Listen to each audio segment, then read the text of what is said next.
ঘোড়ার বল হিসেবে ব্যবহার করেছিল সে। এবার বুঝতে পারছেন সেখানে ঘোড়া থাকবে, তার অবস্থাটা কি হবে।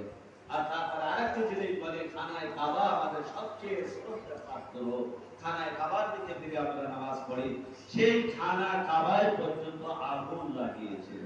এক কথায় বলতে পারি যে এজিদ ওই ব্যক্তির নাম যে খানায় কাবায় আগুন লাগিয়েছিল, এজিদ ওই ব্যক্তির নাম যে মসজিদে নববীকে অসম্মান করেছিল, এজিদ ওই ব্যক্তির নাম যে যে রাসূলের সন্তানকে হত্যা করেছিল।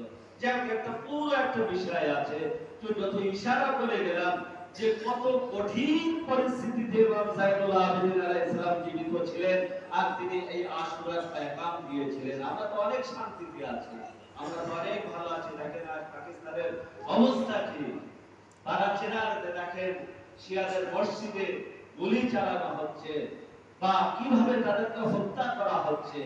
আর জেনে রাখবেন পারাচেনার একটা শিয়া লেখা, কিন্তু দুর্ভাগ্য হলো এই যে আফগানিস্তানের বর্ডারের এলাকা, ওখানে কিন্তু যে জনসংখ্যা আছে, এলাকার জনসংখ্যা শিয়ারা কিন্তু যথেষ্ট আছে, কিন্তু সাইডের জনসংখ্যা অনেক বেশি হবে। বিশেষ করে আফগানিস্তানের বর্ডার আর তালেবানরা সেখানে ঢুকে ঢুকে শিয়াদের উপরে অত্যাচার করছে, হামলা করছে। অনেক আহলে বায়াতের চাহনেওয়ালা মারা গিয়েছে, এখনো কিন্তু থামেনি। 44 জনের বেশি সেখানে শহীদ হয়ে গিয়েছে আহলে বায়াতের চাহনেওয়ালা। কিন্তু দুঃখের বিষয় সেই যে পাকিস্তান, সে এখনো পর্যন্ত সেইভাবে সেখানে সরকার হস্তক্ষেপ করেনি। কারণ লড়ছে, লড়তে দাও, কারণ তারা আহলে বায়াতের শত্রু। তারা চায় এইভাবে শিয়া ধ্বংস হয়ে যায়, কিন্তু কখনোই ধ্বংস হওয়া জিনিস না। এই জন্য হাসান নাসরুল্লাহ বলেছিলেন, যদি শিয়া যদি মিটে যেত তাহলে কারবালায় মিটে যেত। কারণ কারবালার পরিস্থিতি কি ছিল, কেউ ছিল না। যদি শিয়াকে তুমি মিটাতে পারতে তাহলে কারবালায় মিটাতে পারতে। যখন কারবালায় শিয়া মেটেনি, তো তা কিয়ামত পর্যন্ত তোমরা শিয়াকে মেটাতে পারবে না। কারণ শিয়াদের মনে আহলে বায়াতের ভালোবাসা আছে এবং আলীর আদালত নিয়ে তারা জীবন যাপন করে। তো ইমাম যায়নুল আবেদিন যে যুগে জীবন যাপন করেছিল, এজিদের মতো মজলুম ছিল।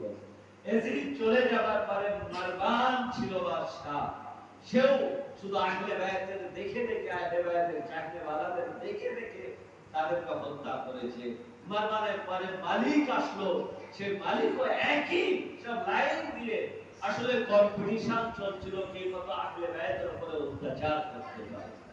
আসলে তখন একটা প্রতিযোগিতা চলছিল, কোন বাদশা কত আহলে বায়াতের চাহনেওয়ালাদের উপরে অত্যাচার বেশি করতে পারে। তারপরে ওয়ালিদ আসলো, সে ওয়ালিদের মাধ্যমে ইমাম যায়নুল আবেদিন আলাইহিস সালামকে বিষ পান করানো হলো।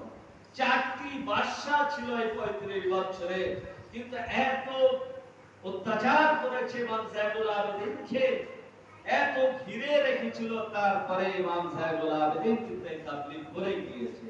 এখন এই তাবলীগের পদ্ধতি কি ছিল? ইমাম যায়নুল আবেদিন আলাইহিস সালাম তাবলীগের পদ্ধতি ছিল, তিনি দোয়ার মাধ্যমে এই ইসলামের বার্তাকে মানুষ পর্যন্ত পৌঁছে দিতেন। দোয়ার মাধ্যমে তারা দোয়া, বিভিন্ন দোয়া আছে, হয়তো আমাদের দুর্ভাগ্য এই যে দোয়াগুলো আমরা পাঠ করে দেব, আমি পাঠ থেকে বলি না, কিন্তু সেই দোয়ার মাধ্যমে তিনি ইসলামকে জীবিত করে দিয়েছেন, জীবিত রেখেছিলেন।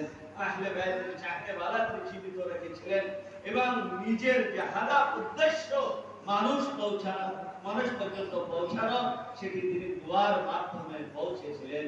আর চলাফেরার মাধ্যমে ইমাম যায়নুল আবেদিন আলাইহিস সালাম এই কারবালায় প্রচার করেছিলেন।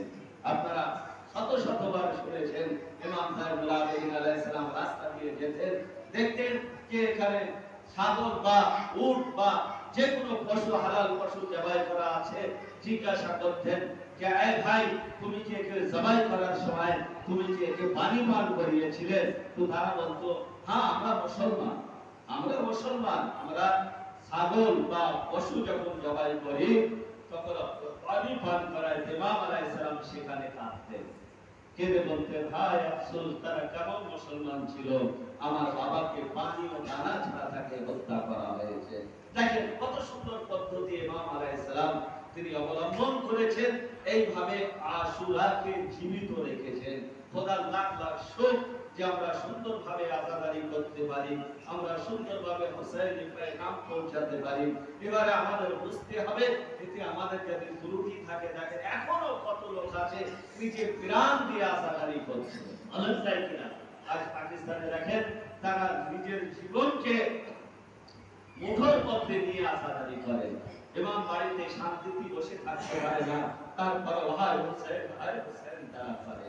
আর আমরা তো অনেক সুবিধার মধ্যে আছে। এবারে যদি আমাদের মধ্যে যদি আজাদারিতে ত্রুটি হয়ে থাকে, যদি প্রশ্ন করেন যে আমার বেটার জন্য, আমার সন্তানের জন্য এত সুন্দর পরিবেশ থাকার পরেও কেন তোমরা গাফিলতি করেছো, আমাদের কাছে কোনো উত্তর থাকবে না।